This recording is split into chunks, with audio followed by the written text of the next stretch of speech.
What's up, YouTube? Time for another Monday morning update. We have a couple of vehicles in the shop, some getting finished, some getting started, some ready to go out. So I'll just do a quick rundown of what we have going on today. We have a 2020 Acura RDX. Right now, obviously, it's in the stages of getting prepped for, it's in the washing stage now, getting prepped for ceramic coating. Full decontamination. To get it started, wheels will come off once the initial wash is done.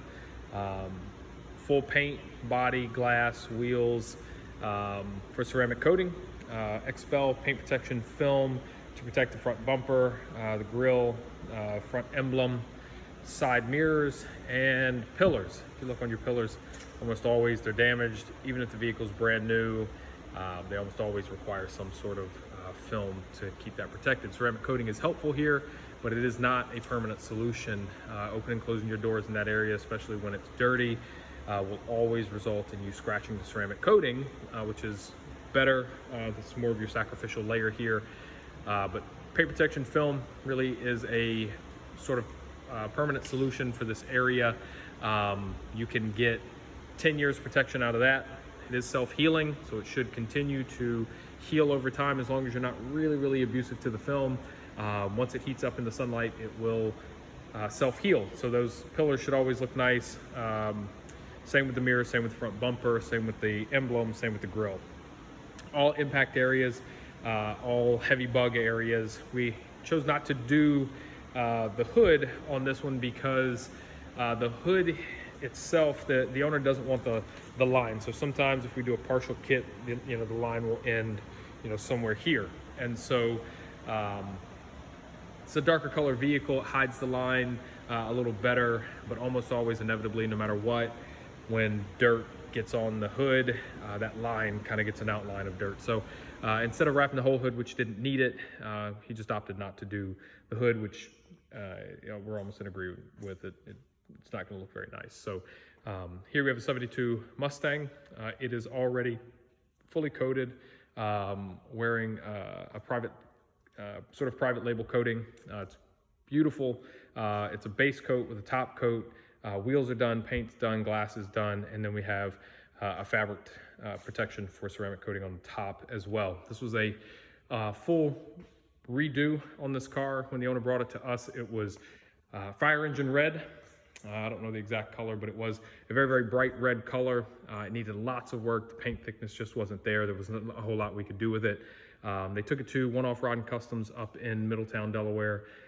Had the body work all done, had the paint redone, and it's just now getting back to us. So we've got it all locked in.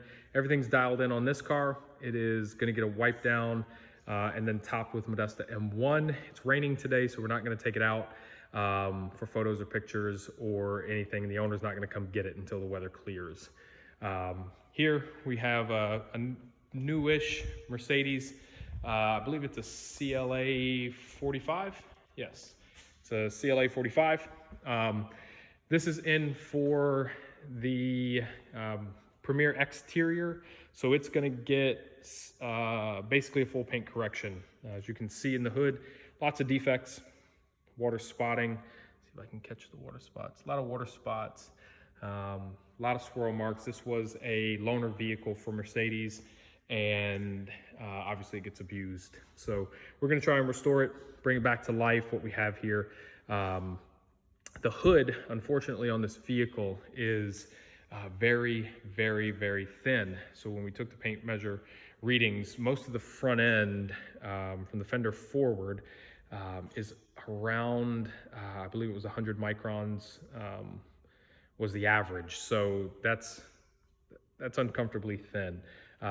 Most vehicles on average are going to range what we've seen in the past around 120 to 150, 175 being high, but between 120 and 150 is pretty common. And that's what we found here from the end back was doors, roof, pillars, fenders, rear bumper, all those things were in the 125 to sort of 150 range. A little thinner up top here, around the 119, 115 in this area. But overall, that's pretty safe. We're going to be really ginger on the hood. You only have so much clear coat.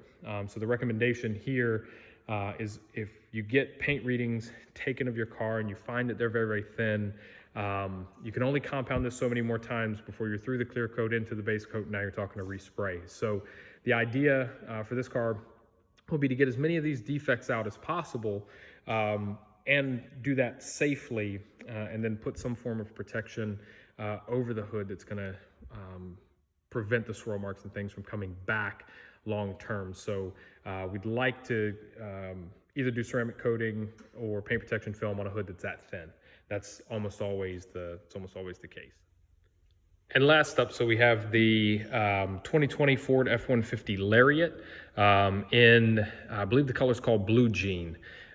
Really nice color. It's a bit darker now that we've done the Modesta ceramic coating. You know, one of the benefits of the ceramic coating not only is, as you can see, it has an increased shine, it also that it will give a bit richer or darker, more candy-like feel to the coating.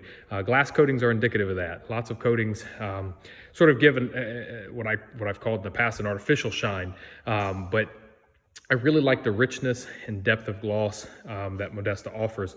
It's one of the primary reasons why we went with the coating, not only for its age, for its consistency during its lifespan, but also, just the overall performance of the coating is incredible. So in any case, this coating also has the same two-part coating that the Mustang has. So it's a base coat, infrared cured, top coat, infrared cured, and then the wheels are coated with Modesta BCO9. All the chrome pieces, plastic chrome pieces here, backside of the mirrors, exhaust tip, wheels, door handles are all coated with the Modesta BCO9 as well. All the painted pieces have the two-part coating, and all the glass is coated with Modesta exterior glass coating. Plastic pieces are all coated with Modesta exterior plastic. Last couple of days been really rainy, really misty here.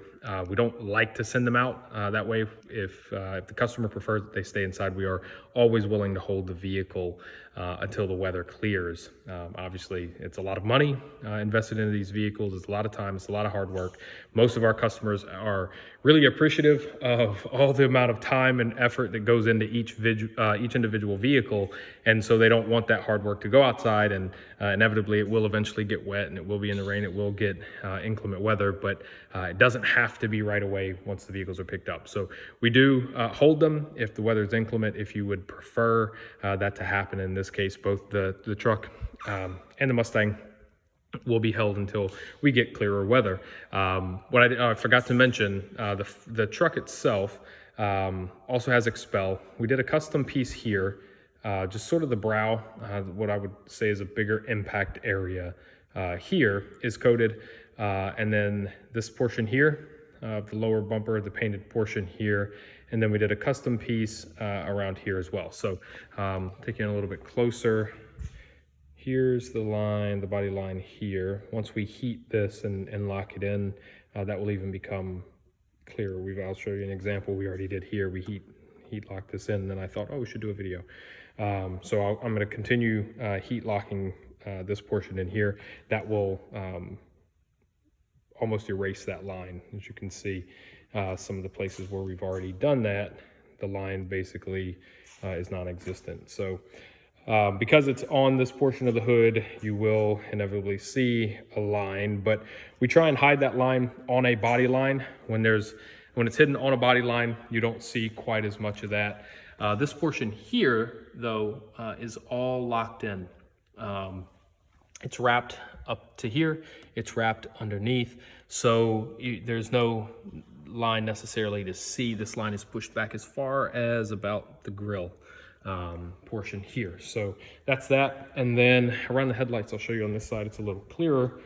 The headlights are all locked in to about right here. And then the only visible line really is here. It comes down. We wanted to bring it back this far because we wanted protection around the lights here. This front portion here, obviously, this is an impact zone.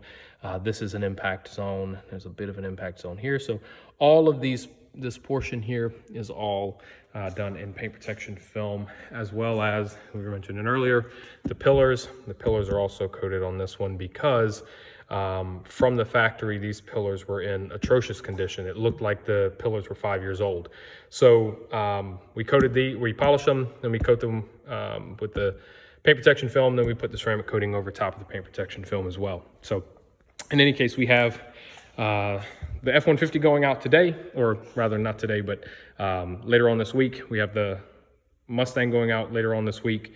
We are starting, I had a camera failure, so I went and rinsed all the soap off. The RDX will be going out at the end of this week, and the Mercedes will be going out probably on Wednesday, give or take a day based on weather. So anyway, just wanted to give you a quick update weekly. I'm going to try and do that, kind of show you what's in the shop, what we have going on, and then I'll try to keep you in tune. Thanks a lot.